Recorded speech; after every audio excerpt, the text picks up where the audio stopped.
Minority महिला हूँ, इस सदन में हम सिर्फ 2 महिलाएं हैं और उस नाते से मैं ये बात कहना चाहती हूँ कि इस बिल के माध्यम से मुस्लिम महिलाओं को कुछ नहीं मिल रहा है, ये हमें कुछ नहीं देना चाहते। निसार में तेरी गलियों पे है वतन, जहाँ चली है रिवाजो गैर कि कोई ना सर उठाकर चल सके। कि अभी ईद की रौनक बुझी भी नहीं थी और हमारी जड़ों पर एक नया फरमान लाया गया। पहले उत्तर प्रदेश में मुसलमानों को नमाज पढ़ने पर रोक लगाई और फिर सौगात में ये बिल लाया गया। ये वही सरकार है जिसने राम जन्मभूमि ट्रस्ट में ये लिख दिया कि जिला अधिकारी भी अगर होगा तो हिंदू होना चाहिए।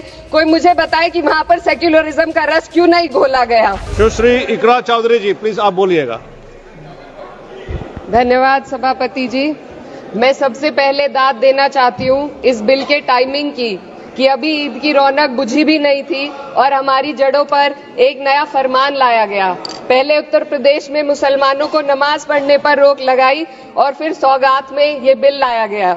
निसार में तेरी गलियों पे है वतन, जहाँ चली है रिवाजो गैर कि कोई ना सर उठाकर चल सके।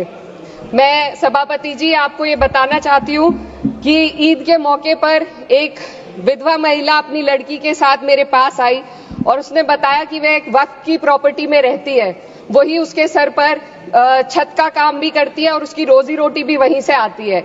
वो इस बिल को लेकर इतनी फिक्रमंद थी कि कहीं उससे वो उसकी संपत्ति ना छीन ली जाए। वो अकेली एक ऐसी महिला नहीं है, ऐसे लाखों लोग हैं जो वक्फ की गरीब महिलाएं जो वक्फ की संपत्ति से अपना रोजगार चला रहे हैं। और ये जो वक्फ बाय यूजर क्लॉज के हटाने से लाखों वक्फ की जायदाद अपना स्टेटस खो देंगी और लाखों लोग इसी तरीके के लोग सड़कों पर आ जाएंगे। वक्फ क्या है, वक्फ बाय यूजर क्या है? इसका ये मतलब है कि कोई जायदाद अगर सालों से दीन और भलाई के कामों के लिए इस्तेमाल हो रही हो तो वो खुद ब खुद वक्फ मानी जाएगी। हिंदुस्तान की अदालतों ने भी इस बात को तस्लीम किया है। वक्फ बाय यूजर सिर्फ वक्फ बोर्ड को ही मिली कोई खास सौगात नहीं है, ये बल्कि सभी अन्य धार्मिक ट्रस्टों को परंपरा और यूज के आधार पर बिना किसी डॉक्यूमेंटेशन के धार्मिक चरित्र को डिक्लेयर करने का राइट मिला हुआ है। भारत के संविधान के आर्टिकल 13 क्लॉज 3 में कस्टम और यूसेज को कानूनी वैधानिकता प्रदान करता है। इसी आर्टिकल से वक्फ बाय यूजर भी निकला गया है। इस बिल के कानून बनने पर वक्फ बोर्ड तो इस प्रोविजन से हाथ धो बैठेगा, लेकिन अन्य धार्मिक ट्रस्टों को यह सुविधा जारी रहेगी। इससे भारतीय संविधान के आर्टिकल 14 और 15 का सीधा उल्लंघन है, जो धर्म और जाति के आधार पर भेदभाव और कानून के सामने सभी की बराबरी पर जोर देता है। मैं इसके साथ ये भी कहना चाहती हूँ कि सत्ता के लोग जो एक दूसरे की पीठ थपथपा रहे हैं कि वक्फ बाय यूजर का जो अमेंडमेंट इन्होंने दिया उसको एक्सेप्ट कर लिया गया है, लेकिन इनकी शरारत यह है कि उसके साथ ही एक ऐसा प्रोवाइजो इसमें शामिल किया गया जिसके आधार पर यह कहा गया है कि अगर कोई भी वक्फ की संपत्ति विवादित हो तो वो अपना वक्फ स्टेटस खो देगी। तो जो अमेंडमेंट इन्होंने दिया है जिसको एक्सेप्ट कर लिया गया है उसका कोई मतलब नहीं है, ये इनकी नीयत है जो साफ जाहिर हो रही है।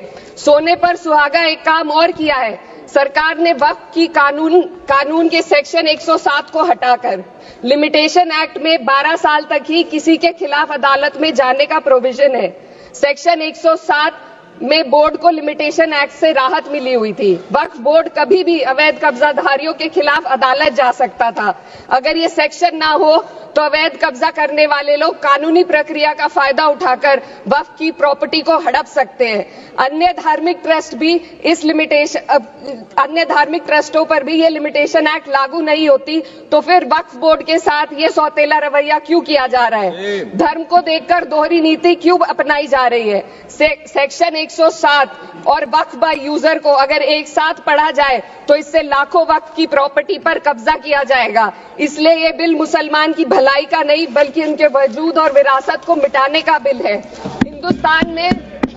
हिंदुस्तान में बहुत सारे धार्मिक ट्रस्ट हैं जिसमें उस खास मजहब के लोग शामिल होते हैं और उसका इंतजाम करते हैं, और ये बात समझ में आने वाली भी है क्योंकि जो व्यक्ति अपने मजहब के रीति रिवाज को जितना अच्छे से समझ सकता है किसी अन्य मजहब का व्यक्ति नहीं समझ सकता।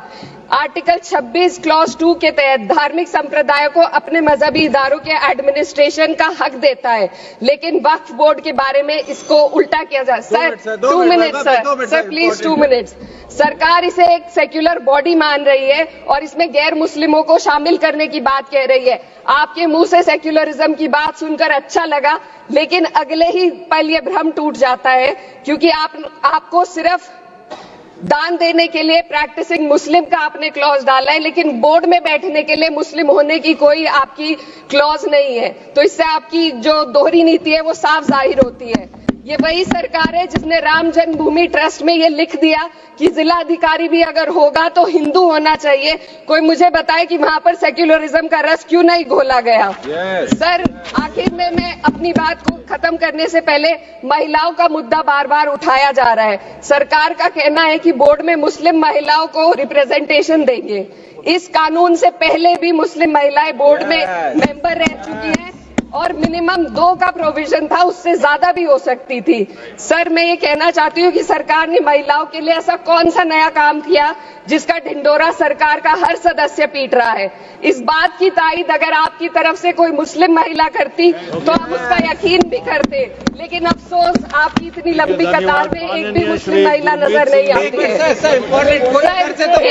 महिला नहीं है, एक महिला। सर मैं खुद एक मुस्लिम महिला हूँ, मैं सिर्फ एक सर मैं माइनॉरिटी महिला हूँ। इस सदन में हम सिर्फ 2 महिलाएं हैं और उस नाते से मैं ये बात कहना चाहती हूँ कि इस बिल के माध्यम से मुस्लिम महिलाओं को कुछ नहीं मिल रहा है। ये हमें कुछ नहीं देना चाहते, सिर्फ टोकनिज्म हमारे नाम पर बनाकर एक नैरेटिव मीडिया में चलाना चाहते हैं। तो ये बिल मुसलमान की भलाई का नहीं, उनकी पहचान को मिटाने का है। सर अंत में मैं बस यही कहना चाहती हूँ कि कागजों की कैद में बस नाम रह जाएंगे, वो जो हमारे थे सिर्फ दावे में रह जाएंगे। इस बिल के द्वारा मीठी ईद के जायके को कड़वा करना, यही असली सौगातें मोदी